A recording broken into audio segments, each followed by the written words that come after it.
What's going on, Internet? Welcome back to another episode of Nerdlocker, a place for your inner nerd. My name is Brandon. And I'm Cubby. And this is episode 82. This week we got some awesome updates on Marvel movies. We talk about the G.I. Joe Retaliation setback. And oddly enough, we have some ALF news. Let's get to it.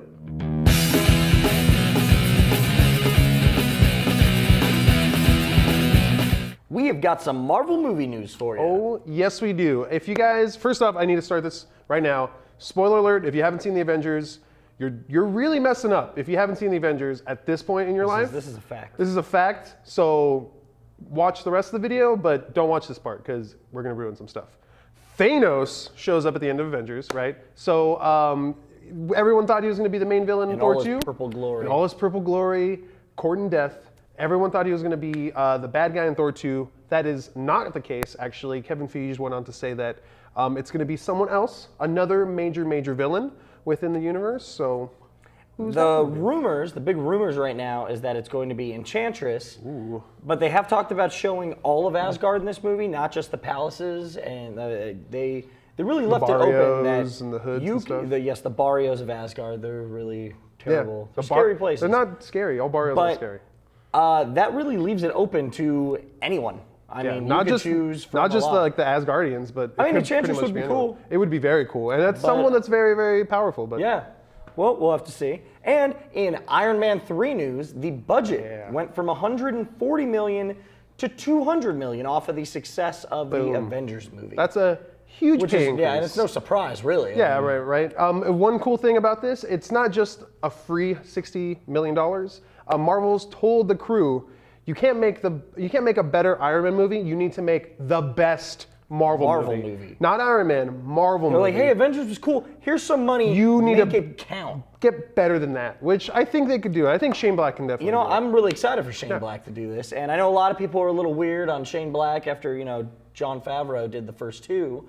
And will he appear again? He was on set because they started filming this week. Yeah. And he will be playing Happy Hogan again, which I love that relationship. It's just a cool small B-roll. Yeah. He has a great handle on how Happy Hogan should be. Exactly. It's a good presence. It adds to a lot, and man, Marvel's just upping their game with this. I cannot wait. And another big thing, this wasn't really a huge piece of news, but people were thinking that Avengers was going to be their last big hurrah. No, it's still going. Avengers was the first marker out of everything that they had planned, and they're already kicking into their second phase, I guess that you would call it. So I mean, I'm excited. I know you're excited. Oh, I'm so excited for more. And we will let you guys know as we find out more.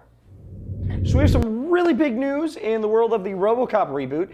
Gary Oldman has been added to the cast. Yeah, I'll buy that for $1. I bet you would. Gary Oldman will be playing Norton, the doctor who helps create Robocop.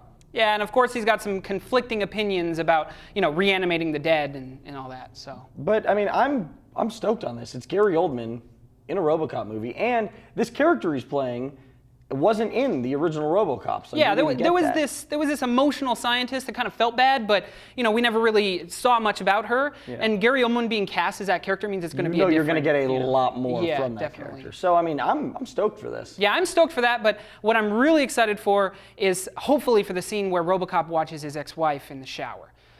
I'm really hoping for that scene. Yeah. So let us know what you guys think in the comments below. Hey gang, we are here to talk about a wonderful creation from the 80s, ALF. Yes. This show, so amazing.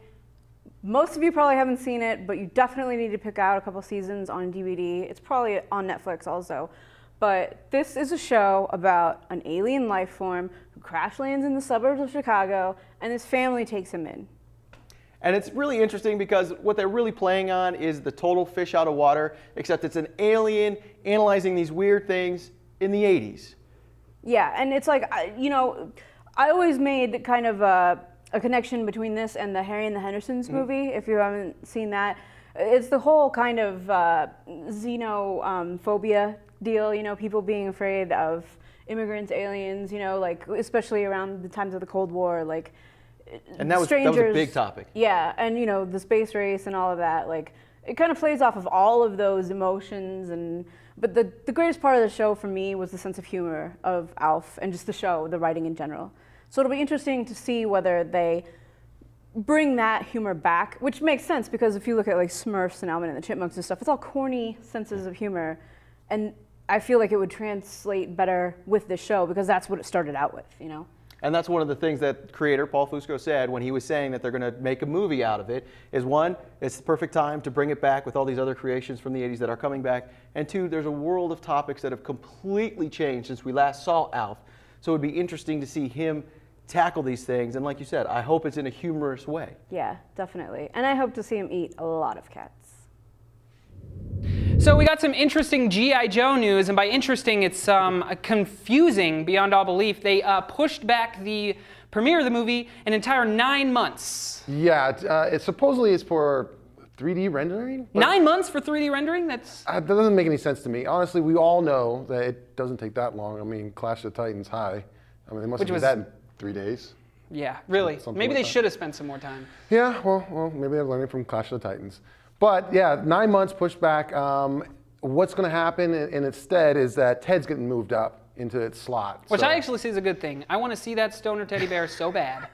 I will gladly push off my G.I. Joe enjoyment. Yes, and I can't wait to see somebody let Seth MacFarlane go absolute bananas behind the camera. So. It must have. I mean, if they show Bong Token in the freaking trailer, I gotta say that he's probably gonna go crazy in this movie. Sorry, G.I. Joe. Yeah, I mean, we've definitely changed our subject of what we want to see.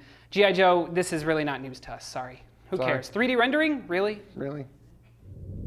So in horror TV news, it looks like The Exorcist will be a 10-episode limited series. I don't know what possessed someone to think that this would be a good idea. No, because this news literally makes me want to throw up. Yeah, I mean, they say it's going to be based off of the book, not necessarily the movie, but still, this religious material is dangerous water to tread on network television. Yeah.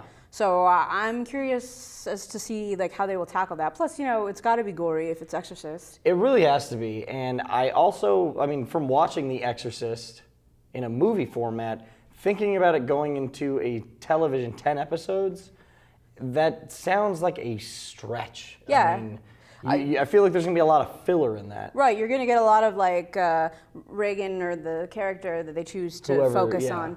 You're going to get a lot of her before possession. Which I wouldn't mind that, but I mean, when it gets into the possession, I don't want, like, backstory, like they're or, downstairs, she's still possessed. Yeah, or it could be like Sarah Connor Chronicles where you see Sarah Connor doing laundry. That's exactly. You're like, are we doing this right now? I want to see. Get to the point, get to the horror, get to the action, Exactly. get to the vomit. But in more horror news, Clarice Starling will be a new show brought to you by Lifetime, based off of the detective from the Silence of the Lambs trilogy. Now, despite the ties to Lifetime, this actually does intrigue me a little bit more because Silence of the Lambs was not only one of the greatest horror films of all time, but it was a good movie. Such a good movie that it earned the only Best Picture award from the Academy Awards for a horror film ever. Yeah.